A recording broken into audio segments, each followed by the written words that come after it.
C'est le père Vincent Cabanac, assomptionniste, qui prononce l'homélie. En ces jours, sur de nombreux arbres de nos jardins et vergers, lorsque la météo a été favorable, comme ici en Bretagne, nous voyons poindre progressivement tous les bons fruits déjà mûrs ou en voie de maturation.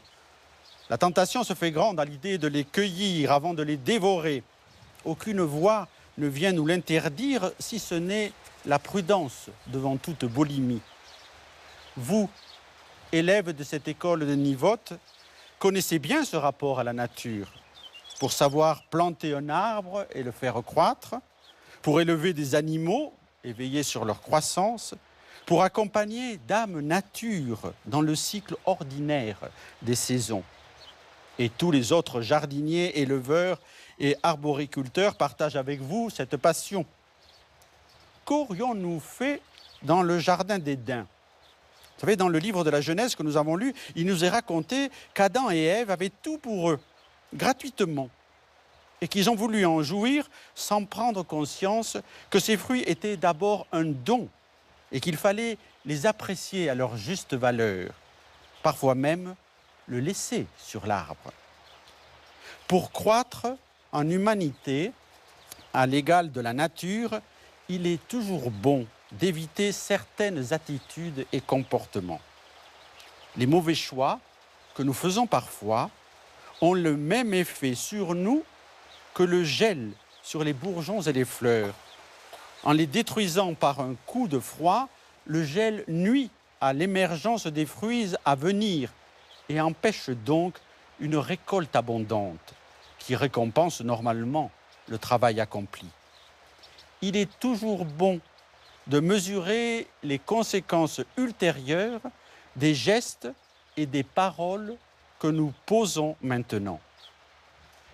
Chers jeunes, dans votre rapport quotidien avec les arbres et les animaux, vous trouvez la bonne façon de faire, les nourrir, les protéger des parasites et des virus, renforcer leur système immunitaire, en un mot, prendre soin. De même pour vous, enseignants, que vous soyez laïcs ou frères, et vous, parents, qui accompagnez ces jeunes et ces étudiants dans leur croissance et épanouissement personnel. En cela, vous tous, imitez Jésus, tel que l'Évangile nous le présente aujourd'hui. Après avoir détecté la cause de leurs maux, la possession de tant de gens par le mal et le démon, Jésus les libère. Et la foule reconnaissante s'attroupe autour de lui. Mais la méchante rumeur circule. Ses pouvoirs, ses compétences, est-ce qu'ils viennent de Satan ou d'ailleurs ? L'accusation qui lui est adressée a pour motif de le décrédibiliser. Mais en réalité, Jésus souhaite guérir et prendre soin. Il est habité par l'Esprit. Comme chrétiens, nous tous, nous désirons aussi que l'Esprit Saint nous emplisse de sa grâce. C'est le sujet de notre prière récurrente, de notre espérance, afin de toujours trouver le mot qui apaise, l'attitude convenable, le vrai sens des choses. La meilleure filiation que nous pouvons entretenir avec Jésus ne dépend pas seulement de nos liens de sang, mais de nos dispositions de cœur et d'âme. Profitons de la contemplation de la nature ici favorisée afin de nous aider à comprendre. Pour beaucoup d'entre vous, internes ici à Univote comme pour nous, tous ceux qui ont la chance de vivre à la campagne, au point du jour, en ouvrant la fenêtre, il est possible d'admirer les pâturages, les champs cultivés, les vergers et les forêts denses. Pour eux, les saisons donnent chacune une couleur au ciel et à la nature. Les arbres nous disent leur message sans prononcer un mot. Je ne vais pas rentrer dans la complexité entre feuillus et épineux, mais vous savez faire cela. En effet, au printemps, les arbres retrouvent toute leur puissance, feuillus et florale, puis chacun, selon son état, porte son fruit. Pour cela, il puise dans le sol, avec ses racines, tous les éléments dont il a besoin. Et par ses feuilles, il absorbe cette énergie que la photosynthèse lui permet. Il est irrigué, nourri, rendu plus fort, non seulement par ses propres forces, mais aussi par l'environnement qui l'entoure.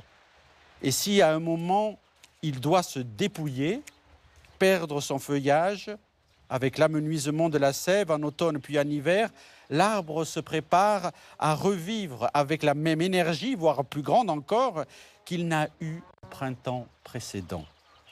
Eh bien, nous pouvons faire l'analogie avec notre vie chrétienne.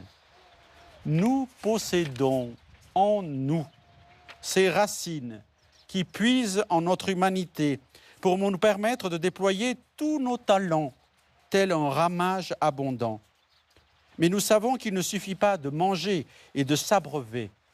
Encore faut-il nourrir notre esprit, faire la photosynthèse spirituelle avec notre cœur et notre âme, afin de pouvoir assimiler toute l'énergie que nous donne le Christ, qui nous inspire, qui nous illumine. Il est notre soleil. C'est en entretenant cette relation filiale et fraternelle de ceux qui font la volonté du Père que nous pourrons sans cesse entretenir l'arbre de la vie en Dieu, afin de résister aux intempéries et de porter du fruit en abondance. Nous sommes bien plantés en terre, mais notre perspective est de se déployer vers le ciel. Comme nous l'a dit saint Paul aux Corinthiens, ce qui se voit est provisoire, mais ce qui ne se voit pas est éternel. Soyons bien persuadés que le Seigneur nous accompagne dans notre croissance pour devenir toujours plus des frères et des sœurs en Christ.